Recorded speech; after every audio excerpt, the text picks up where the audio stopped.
Anos atrás, eu, Sabrina e meu sogro assistimos a um filme chamado Busca Implacável. Você deve ter visto esse filme também. Trata-se de certo pai que precisa salvar a filha, resgatá-la das mãos de traficantes. E o grande problema é o seguinte: ele precisa fazê-lo em 48 horas. E está a um continente de distância. Ele nos Estados Unidos e ela em algum lugar da Europa. Mas dá tempo.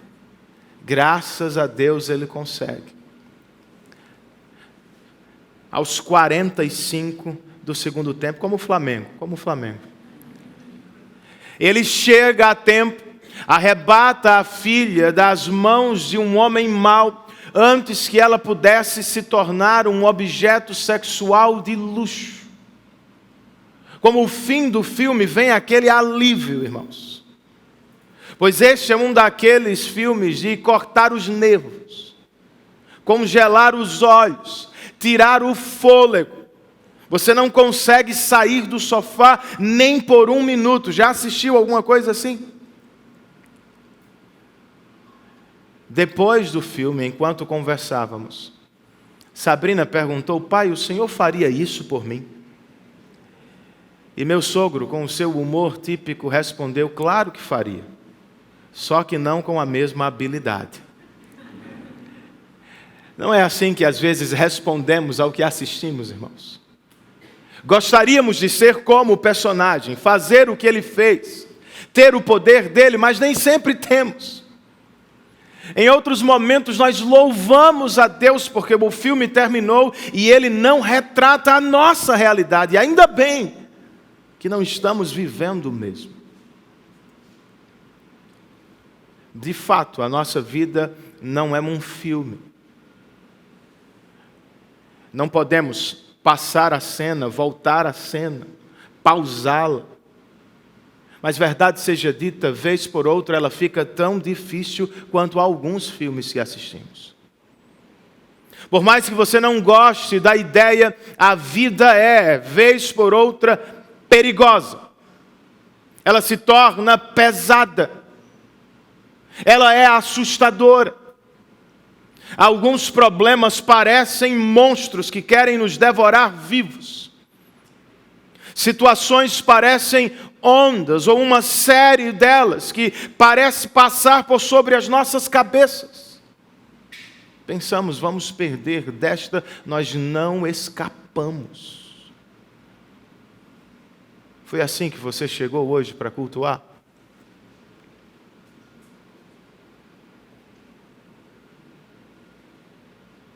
Se este é o retrato da sua vida, quem é o seu socorro? Quem pode ajudá-lo nesta noite? Quem pode reverter a situação em que você está? Impedir o pior de acontecer nas nossas vidas?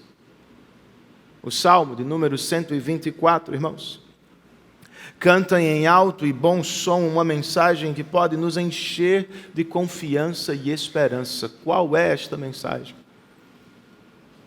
O nosso socorro está no nome do Senhor.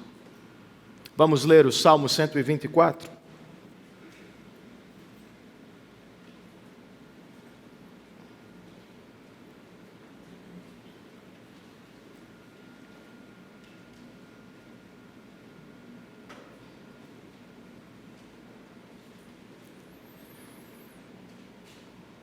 Se o Senhor não estivesse do nosso lado, que Israel o repita, se o Senhor não estivesse do nosso lado quando os inimigos nos atacaram, eles já nos teriam engolido vivos, quando se enfureceram contra nós.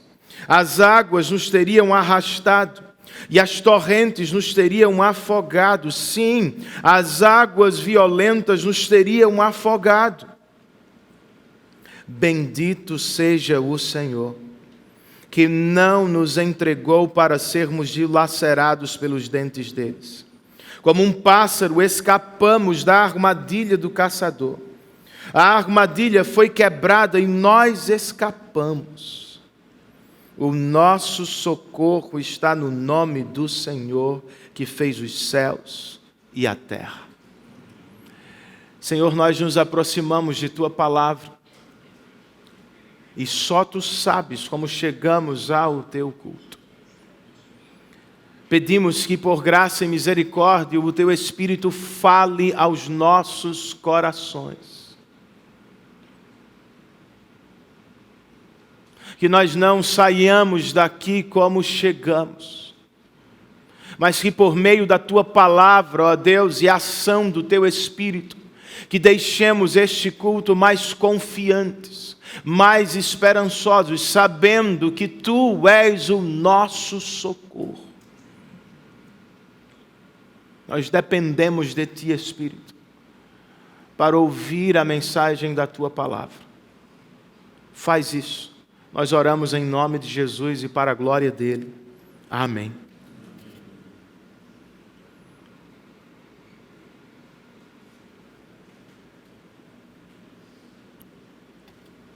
O Salmo 121, como ouvimos recentemente, convida o peregrino: olhe para os montes, olhe para os céus, pois é de lá que virá o seu socorro. O Salmo de número 124 tem um convite diferente, queridos. Ele pede por um olhar em uma direção diferente. Não é mais olhe para o alto. Durante o Salmo, o salmista pede ao peregrino: olhe para o lado, olhe para a vida, olhe para as batalhas, conflitos e problemas e veja que mesmo ali, Deus está perto para ajudar. Ele não é somente o socorro que vem. À luz deste Salmo, Ele é o socorro que está aqui. O Salmo 124 é o Salmo do perigo, irmãos. Na verdade, é o Salmo do socorro para aqueles que se acham em perigo. E como notou Charles Spurgeon, este Salmo está dividido em 3 estrofes, que são marcadas pela expressão "o Senhor". Ela aparece ao início da canção, ao meio dela e ao fim. E aparece como o propósito de convidar o peregrino a cantar. Cantar àquele que é o nosso socorro em todo o tempo. Como cantar ao Senhor? E como podemos ser beneficiados por esta canção que o salmista nos dá? Bem, enquanto canta àquele que é o nosso socorro, irmãos, Davi fala bem do Senhor. Primeiramente, como você tem no seu boletim, Davi canta sobre a presença de Deus.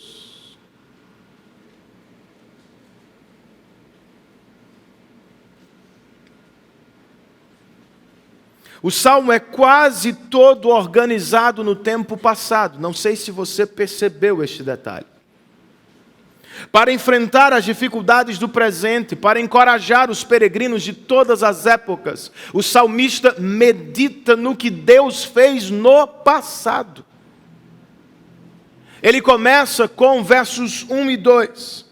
Se o Senhor não estivesse do nosso lado, que Israel o repita, se o Senhor não estivesse do nosso lado quando os inimigos nos atacaram.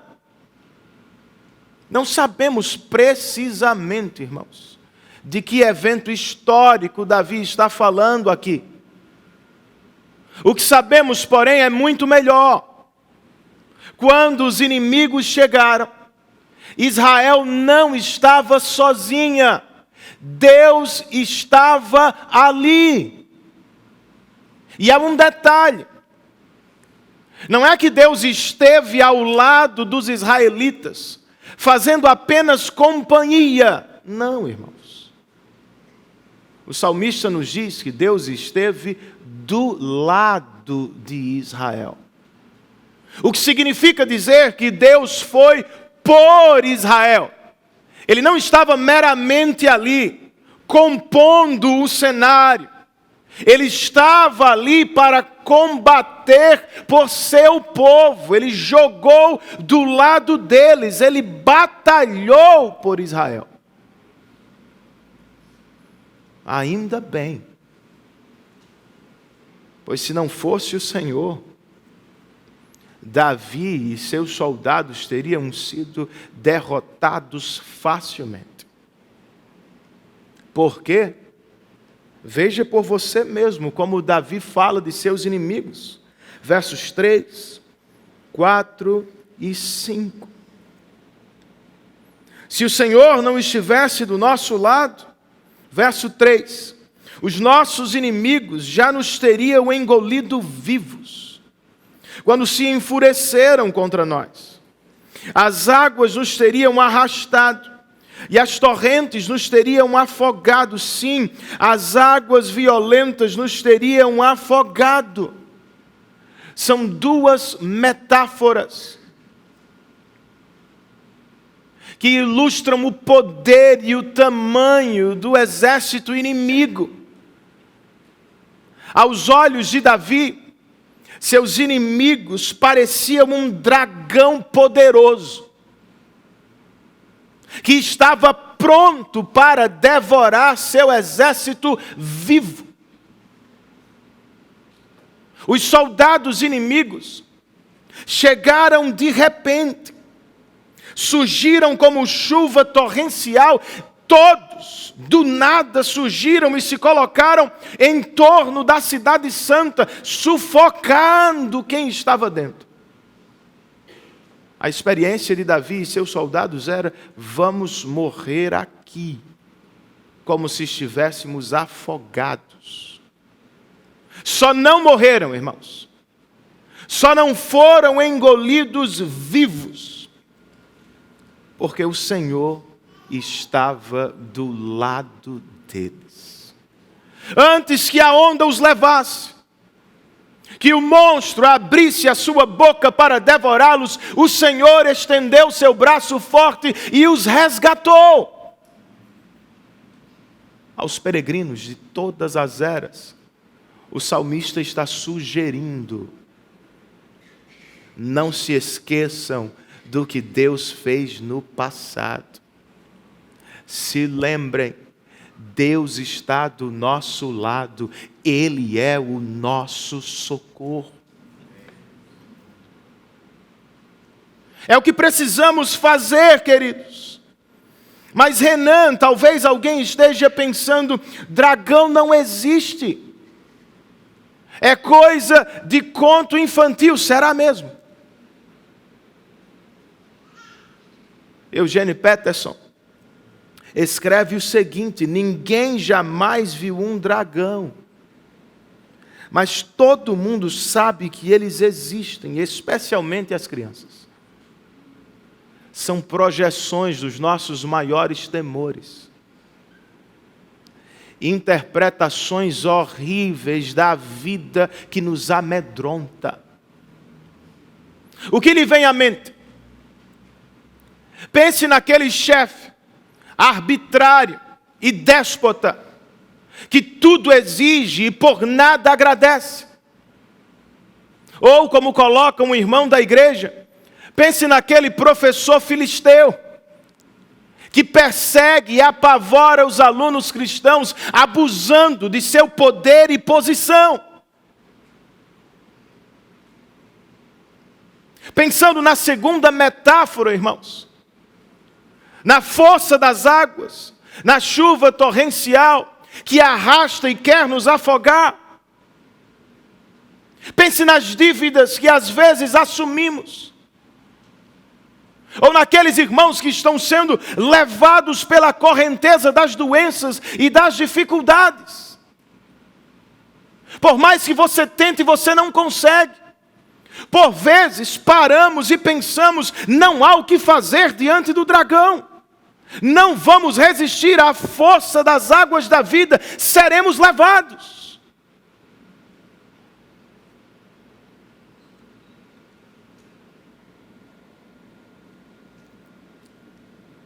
De onde vem o socorro dos crentes em dias assim, irmãos? O nosso socorro é o Senhor. Lembre-se, meu irmão, nesta noite. Lembre-se de Deus para voltar a confiar em seu cuidado. Veja o movimento de Davi. Davi está cantando sobre o que Deus fez. Ou seja, o rei de Israel tem história com Deus, não é história sobre Deus. Não é meramente história do povo de Deus, é a história de Davi com Deus. Você e eu também temos. O problema é que muito facilmente nós nos esquecemos de Deus e do que Ele já fez. Consequentemente, quando nos esquecemos de Deus, pensamos a vida sem Ele. E o que acontece? Sem Deus, as situações tomam proporções monstruosas. Os problemas crescem, parecem monstros. Olhamos para coisas que facilmente podem ser resolvidas por Ele, mas sem Ele, irmãos, somos pigmeus.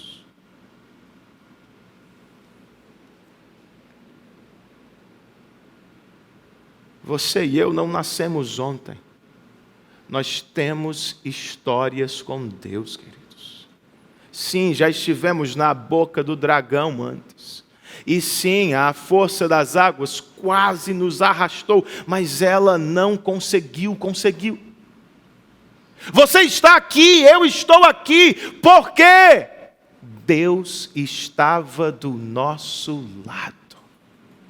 Minha irmã, Ele ainda está. Meu irmão, Ele seguirá para sempre do seu lado por causa de Cristo. Lembre-se do cuidado de Deus. Faça mais nesta noite. Adore a Deus para não duvidar dEle. Vez por outra, pessoas me perguntam, pastor, Deus vai me livrar desta circunstância? Irmãos, eu não tenho bola de cristal. Nem sou Deus. Você também não. Então minha resposta quase sempre é, eu não sei. Mas Ele pode. Eu não estou na posição para determinar o que Deus vai fazer ou não. Mas isso não significa que eu esqueci de quem é o meu Deus. Eu não sei se Ele vai mudar a sua situação amanhã, mas o que eu sei é, Ele pode. Então nós cantamos. Para afugentar a dúvida do coração, nós cantamos ao Deus que pode. Convide para ajudar. Não é o que Davi está fazendo aqui? Se o Senhor não estivesse do nosso lado, que Israel o repita, que se o Senhor não estivesse do nosso lado. Irmãos, esta é a vida cristã. Nem sempre conseguimos cantar sozinhos.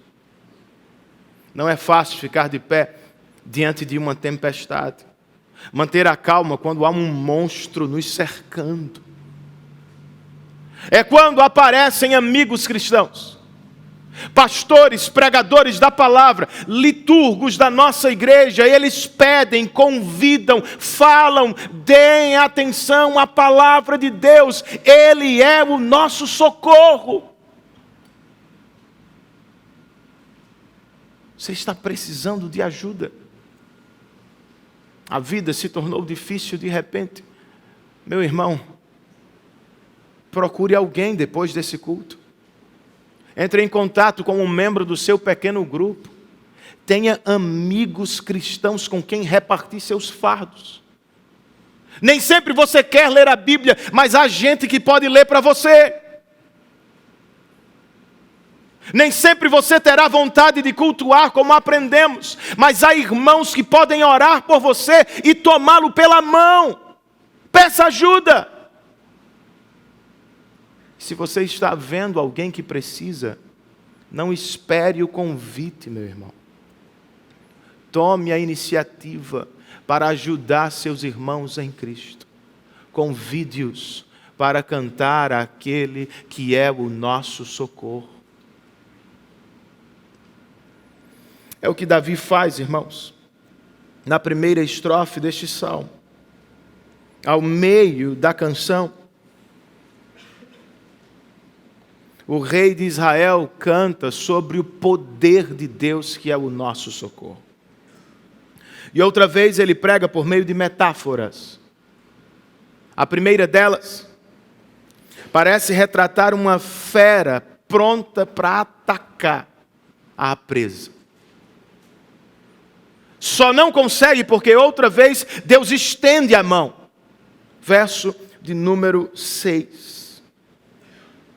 O salmista diz: bendito seja o Senhor que não nos entregou para sermos dilacerados pelos dentes deles. Perceba este detalhe, irmãos. O Senhor não nos entregou. Não é que de repente os inimigos perderam a vontade, perderam a fome. Não! Como feras, eles estavam lá, ávidos por nos quebrar todos, dilacerar o corpo dos israelitas. Eles só não fizeram porque não receberam permissão. Não é quando querem, não é como querem. Até as piores feras deste mundo estão sob o controle do nosso Deus. Por isso Davi diz: bendito seja o Senhor que não nos entregou para sermos dilacerados. Logo depois temos outra metáfora, verso de número 7. Como um pássaro escapamos da armadilha do caçador. A armadilha foi quebrada e nós escapamos. Em muitos sentidos, comenta Spurgeon, nós somos parecidos com os pássaros. Aqui, porém, a comparação diz respeito à nossa fraqueza e à nossa tolice. Nem sempre percebemos a arapuca. Quando nos damos conta, já estamos presos. E estando presos, somos frágeis. Por mais que tente, o pássaro não consegue escapar. Ele tenta voar, mas esbarra na armadilha. Ele faz força, mas nada consegue mover. Eu e vocês vivemos experiências assim. Davi escapou do dragão. Não morreu afogado na enchente. Mas aqui ele está preso e nada pode fazer. Mas não se esqueça, ele tem a Deus do seu lado. Se ele não pode fazer absolutamente nada, Deus continua poderoso para quebrar a armadilha. Você crê, meu irmão? Você crê nesta noite que Deus tem poder para libertá-lo da armadilha? Falando dela, você foi pego por uma na última semana? Foi um amigo não cristão que o levou até lá? Ou será que a vontade de pecar foi mais forte desta vez? Foi o medo que o empurrou? Foi a incredulidade que o tomou pela mão? Se não foi você quem se aproximou do perigo, será que foi o perigo que se aproximou de você? Você vive acuado. vive sob ameaça constante de feras que podem a qualquer minuto acabar com sua vida, piorar a sua história. Como será que ele volta para casa hoje? Paciente ou impaciente? Beijando ou esbravejando? Como será que ela vai acordar amanhã? Feliz ou triste? Mal-humorada ou simpática? O que fará o chefe nesta semana? Ele colocou 2 para fora, será que vai colocar mais 3? Este é o retrato da sua vida. Você está vivendo como se estivesse sob a ameaça constante. Está preso em alguma armadilha da vida. Lembre-se do que Davi está cantando aqui, irmãos. Seja qual for a circunstância, o nosso Deus continua no controle de todas as coisas. Os homens são maus, os problemas parecem enormes. Nenhum deles é totalmente autônomo. Até o diabo, dizia Lutero, até o diabo é o diabo de Deus. Todas as feras estão sob o domínio do nosso Deus. Ele continua no controle. Louvado seja o nome do Senhor. Continua poderoso. Ele pode quebrar a armadilha na qual você está preso nesta noite. Você tem dúvida? Olhe para aquilo que Ele fez na cruz do Calvário. Ali você tem o Senhor quebrando a maior de todas as armadilhas do grande caçador. Eu e vocês nos colocamos do lado de dentro desta arapuca eterna. Escolhemos os caminhos errados. Pecamos contra o Senhor, nos tornamos inimigos daquele que é o nosso Criador. Consequentemente, nos colocamos sob o poder do caçador que, diz Hebreus, vive para assustar aqueles que serão condenados. E você deve ter tentado um monte de coisa para aliviar a consciência, para resolver a culpa, para tentar a certeza do acerto de contas com Deus, e nada resolveu. Religião não deu certo, boas obras não funcionaram. Porque de fato, irmãos, não há nada o que você possa fazer para quebrar esta armadilha. Não tem problema, Deus já o fez. Eis o Evangelho. A boa notícia desta igreja para você não é tente e você vai conseguir, não. Assista o que Deus já fez. Cristo se colocou dentro da arapuca no seu lugar, meu irmão. Assumiu o seu e o meu lugar. Sem jamais ter pecado, recebeu a nossa condenação. Derramou sangue puro em sacrifício pelo nosso resgate. De dentro para fora, Ele quebrou a armadilha do caçador e nos deu salvação eterna. Continue no raciocínio.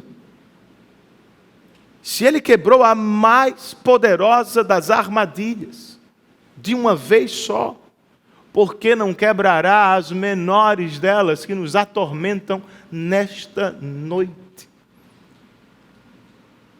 Sua vida cristã pode ser melhor.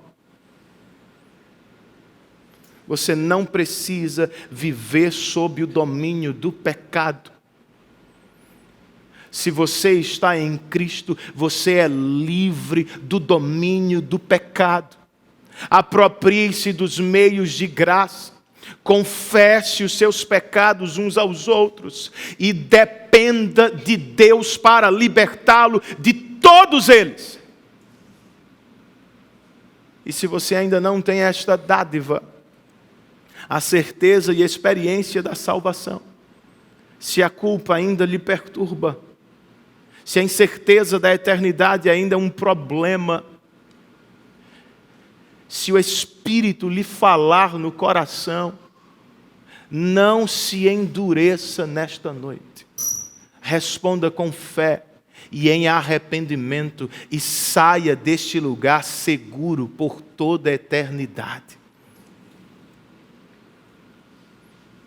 É o que temos em Cristo, irmãos. Estamos seguros para todo sempre. O salmista canta: o Senhor não nos entregou. Jesus disse: todo aquele que o Pai me der virá a mim, e quem vier eu jamais rejeitarei. Depois de uma longa lista de perigos, o apóstolo Paulo fecha Romanos 8 nos dizendo: nada será capaz de nos separar do amor de Deus que está em Cristo Jesus, nosso Senhor. As feras ainda assustam, irmãos. E eu e você ainda seremos pegos em algumas armadilhas do pecado. Mas não tenha dúvida. Se estamos em Cristo, diz Paulo aos Romanos, já não há mais condenação sobre nós, nós estamos seguros. Ele não é apenas poderoso para salvar, Cristo é poderoso para preservar-nos. E não é somente que nós vamos perseverar com Ele, é melhor, Ele vai perseverar conosco até o fim. É segurança, irmãos. Está nas mãos dEle, estamos nas mãos dEle. Para terminar, queridos, o salmista canta no verso de número 8 sobre o tamanho do nosso Deus. Lembre-se, ele organizou quase todo o salmo no tempo passado. Ele fala do que viveu com Deus, do que Deus fez por ele. Mas fechando o salmo, ele usa o tempo presente. Ele canta, verso de número 8. O nosso socorro está no nome do Senhor. Não apenas esteve, está. E não é está agora, não estará amanhã. Esse está é estável. É um presente que garante o futuro. Ele foi o nosso socorro ontem. Ele é o nosso socorro hoje. Ele será o nosso socorro amanhã. O Senhor foi suficiente ontem, é suficiente agora, será suficiente para todo sempre. O nosso socorro está, sempre está, no nome do Senhor. Quem é este Senhor, irmãos? É o Senhor que está do nosso lado, Davi nos disse ao início do salmo. É o Senhor que não nos entregou aos inimigos ao meio do salmo. E para terminar, ele nos diz: este Senhor é simplesmente aquele que fez os céus e a terra. Eis o tamanho do Deus dos peregrinos. Quem é maior, meu irmão? O dragão ou o seu Deus? A tempestade ou o nosso Deus? A fera ou o Senhor?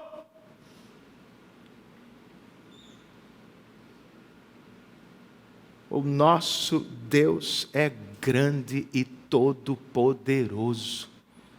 E o melhor, diz Eugene Peterson, é o link ao final deste salmo.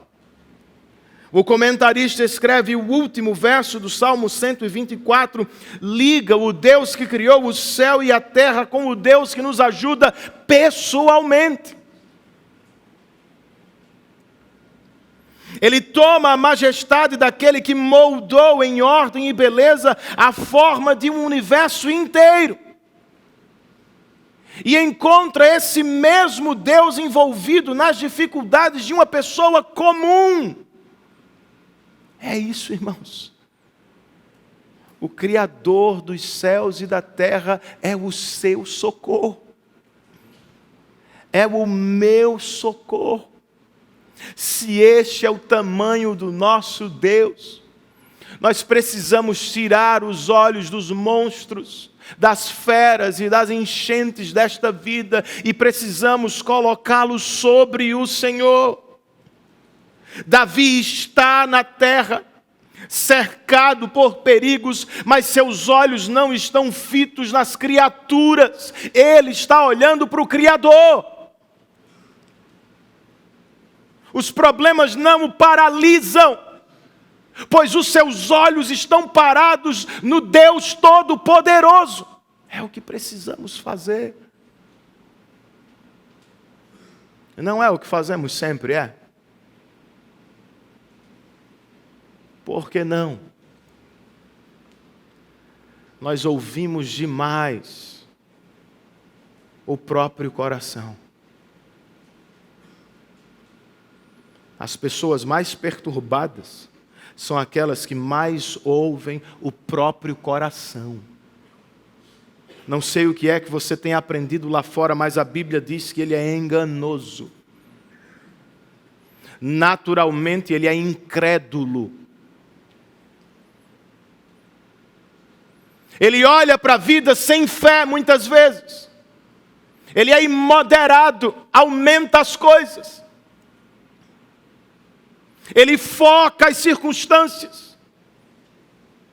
E assim enche-nos de medo e pavor diante dos problemas. Meu irmão, é assim que você está nesta noite. Tome o seu coração pela mão e o force a olhar na direção correta. Tire os olhos do coração das circunstâncias e os coloque sobre o Deus Todo-Poderoso a quem você serve. Ele está do nosso lado, é verdade, mas Ele não é do nosso tamanho. Não estamos falando apenas de um amigo, irmãos, de alguém que chora a nossa dor somente, de alguém que está ao nosso lado, não, o nosso Deus é grande. Se precisa de ajuda para lembrar-se dele, tome a criação por sua amiga. Ela existe para isso. Deus a fez para a própria glória. A criação glorifica a Deus fazendo o que foi feita para fazer. Pássaros cantam, peixes nadam. O sol ilumina, as estrelas brilham, tudo isso está dando glória a Deus, e neste exercício está nos convidando, vejam o tamanho do Deus de vocês.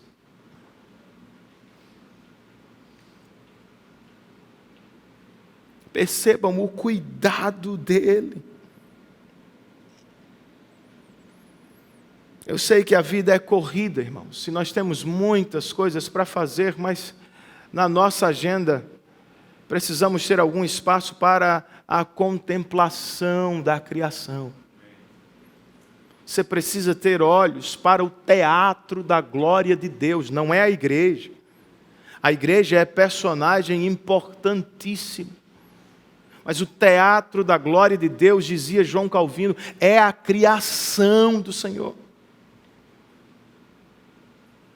Segundo Hopper, o chefe da polícia de Stranger Things, eu estou assistindo mesmo, irmãos.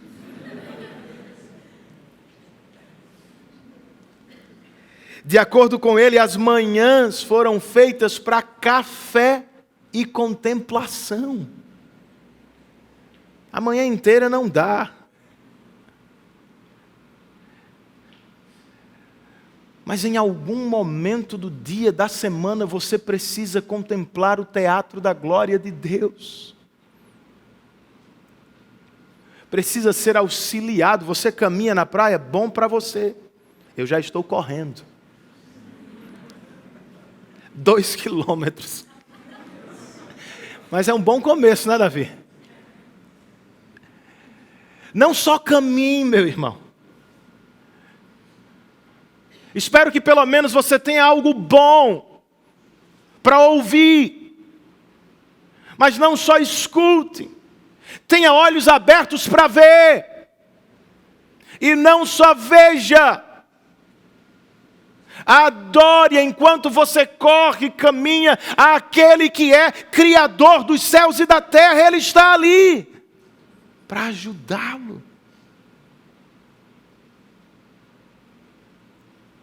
Eu sei, irmãos, que a nossa vida não é um filme. Às vezes gostaríamos que fosse. Que algumas situações terminassem em 2 horas. Que alguns problemas fossem mero sonho. Não é assim. Quem lê o Saltério sabe que não é assim. Quem é honesto sabe que não é assim. A vida é perigosa, assustadora. Diante de alguns problemas, nós somos forçados a dizer com as crianças: quem disse que dragões não existem? É assim mesmo, irmãos. Eu e vocês sabemos, é a realidade. Contudo, se somos cristãos, nós também sabemos, o Senhor é o nosso socorro. Ele é o Criador dos céus e da terra. Ele pode quebrar as nossas armadilhas nesta noite. E Ele está sempre do nosso lado. Você já ouviu esta ilustração, mas vale a pena repeti-la. Certo menino estava jogando videogame, quando o comandante informou: afivelem os cintos, segurem-se, pois nós vamos passar por uma área de turbulência forte. Todo mundo se preparou e alguns ficaram mais nervosos do que outros, é normal. O menino, porém, permanecia calmo, o que, de certo modo, perturbou a pessoa que estava ao seu lado. Incomodada, ela perguntou ao menino: você não tem medo? Ele respondeu: por que teria? Meu pai é o piloto do avião. E ele me disse antes de sair: eu vou levá-lo em segurança até a nossa casa.